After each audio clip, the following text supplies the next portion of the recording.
As a reporter, I have a confession to make. I should have pushed harder earlier for more information about Joe Biden's mental and physical well-being and any signs of decline. So let me explain. Joe Biden was president from 2020 to 2024. I worked at CNN through 2022. During that time, the early part when I was at CNN, 2020 to 2022, Republicans would regularly ping me and say, why don't you ask more questions to Joe Biden and how he's doing? He's 76, 77, 78-year-old man.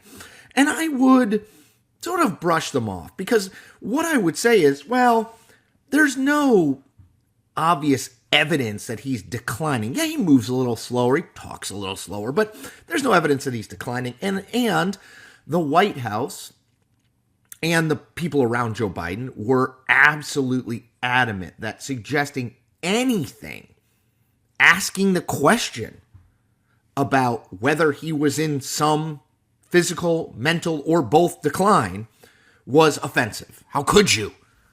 It's age shaming.